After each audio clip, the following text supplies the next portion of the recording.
Overthinking bisa jadi jerat yang bikin kita terjebak. Saat otak terus memutar ulang pemikiran, produktivitas kita bisa hancur. Selamat datang di Ruang Tumbuh. Chapter 1, Menemukan fokus di tengah keresahan. Mencari fokus saat pikiran kita sibuk berlarian seperti anak kecil di taman memang tidak mudah. Bayangkan saja, kita duduk di meja dengan harapan bisa menyelesaikan tugas, tapi tiba-tiba banyak pikiran yang muncul dan membingungkan. Apa saya bisa menyelesaikan ini? Kenapa saya harus berpikir tentang hal ini? Jika kita terus terjebak dalam pikiran seperti itu, kita bisa saja tidak melakukan apa-apa. Pertama, kenali tanda-tanda saat kita mulai overthinking. Ketika pikiran berlebihan datang, catat pertanyaan itu.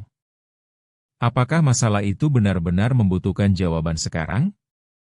Dengan menyadari kondisi ini, kita bisa menarik perhatian kembali ke tugas yang harus diselesaikan. Mengalihkan fokus bukanlah hal yang instan. Dengan latihan dan waktu, kita bisa mencapai keseimbangan antara berpikir dan bertindak. Jangan lupa, tindakan kecil juga bisa jadi langkah pertama. Chapter 2, Mengatasi kecemasan dengan langkah kecil. Ketika kita menghadapi kecemasan yang tinggi, langkah kecil bisa jadi penyelamat. Jangan ragu untuk membagi tugas besar menjadi bagian yang lebih kecil.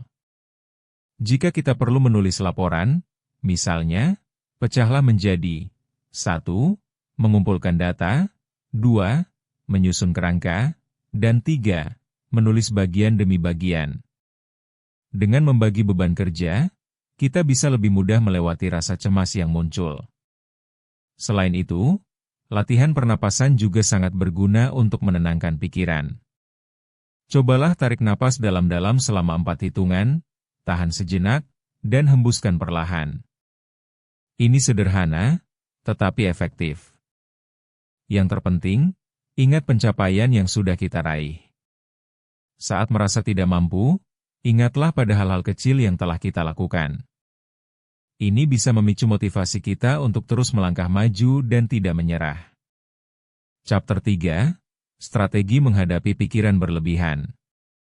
Ketika terjebak dalam pikiran berlebihan, memiliki strategi untuk mengatur ulang pola pikir kita sangatlah penting. Salah satu teknik yang bisa dipraktikkan adalah mindfulness, yang mengajarkan kita untuk hadir di momen saat ini.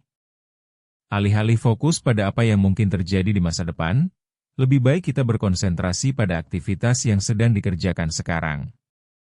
Cobalah metode 5-4-3-2-1. Sebutkan 5 hal yang bisa dilihat, 4 yang bisa dirasakan, 3 yang bisa didengar, 2 yang bisa dicium, dan 1 yang bisa dirasakan. Dengan cara ini, kita bisa mengalihkan perhatian dari pikiran-pikiran yang mengganggu. Jika merasa kesulitan, jangan ragu untuk berbagi cerita dengan orang terdekat. Mereka mungkin bisa memberi kita sudut pandang baru atau setidaknya menjadi pendengar yang baik. Chapter 4, Cara cerdas mengelola overthinking. Mengelola overthinking adalah keterampilan berharga yang perlu kita pelajari. Salah satu cara yang efektif adalah menetapkan waktu khusus untuk berpikir. Misalnya, alokasikan 15 menit setiap hari untuk merenungkan semua hal yang mengganggu pikiran kita. Setelah waktu itu berlalu, usahakan untuk melepaskan pikiran tersebut dan evaluasi dari sudut pandang yang lebih logis. Buang pikiran yang tidak membawa energi positif. Catat masalah yang ada, lalu cari solusi yang mungkin bisa diterapkan. Jangan lupa, prioritaskan tindakan nyata yang bisa kita ambil dan hindari terjebak dalam lamban berpikir. Melakukan ini secara rutin dapat membantu mengurangi dampak negatif dari overthinking terhadap produktivitas kita dan membuat pikiran kita lebih jernih. Chapter 5, Tips Jitu untuk tetap berkarya di saat sulit. Di saat-saat sulit, menemukan cara untuk tetap berkarya adalah hal yang sangat penting. Mulailah dengan menciptakan rutinitas harian yang terstruktur. Dari jam bangun pagi hingga waktu tidur malam, rutinitas ini akan membantu meminimalkan kebingungan. Selanjutnya, cari sumber inspirasi dari berbagai sumber. Bisa dari membaca buku, menonton video, atau mendengarkan podcast yang memberikan motivasi. Selain itu, jangan lupakan pentingnya relaksasi. Berikan diri kita waktu untuk istirahat agar tidak mengalami kelelahan mental. Jika perlu, jangan ragu untuk mencoba beberapa aktivitas baru. Kegiatan baru bisa memberikan semangat dan motivasi untuk terus berkarya. Ingat, yang terpenting adalah terus berjalan maju, meskipun langkah yang diambil kecil. Bergabunglah dengan kami di Ruang Tumbuh untuk pembahasan yang lebih menarik. Bertumbuh itu proses, bukan lomba.